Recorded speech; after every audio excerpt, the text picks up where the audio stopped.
Good morning! Tara, samahan niyo ako magbuhat. Today is upper day. Hindi muna tayo lalayo because kapitbahay lang natin yung gym. And syempre, may dala tayong banana. And then, ayun na nga. First exercise natin ngayon is incline barbell press. Ayun, proceed na agad sa first working set after few warm-ups. Matagal-tagal na rin nung huli ako nag-barbell press. Kaya, gumagamit na ako ng leg drive.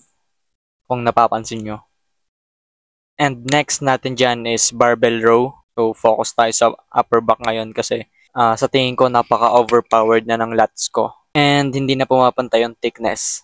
So, iabol natin. Pinipilit ko na lang mas stabilize yung lower back tsaka abs ko kasi hindi pa siya fully recover nung nag-leg day ako.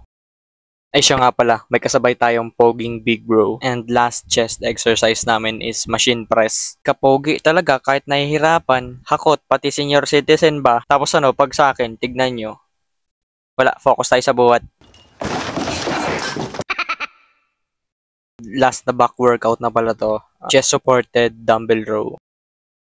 May susunod pa kaming exercise dyan na shoulder and abs pero hindi na namin nakuha na ng record.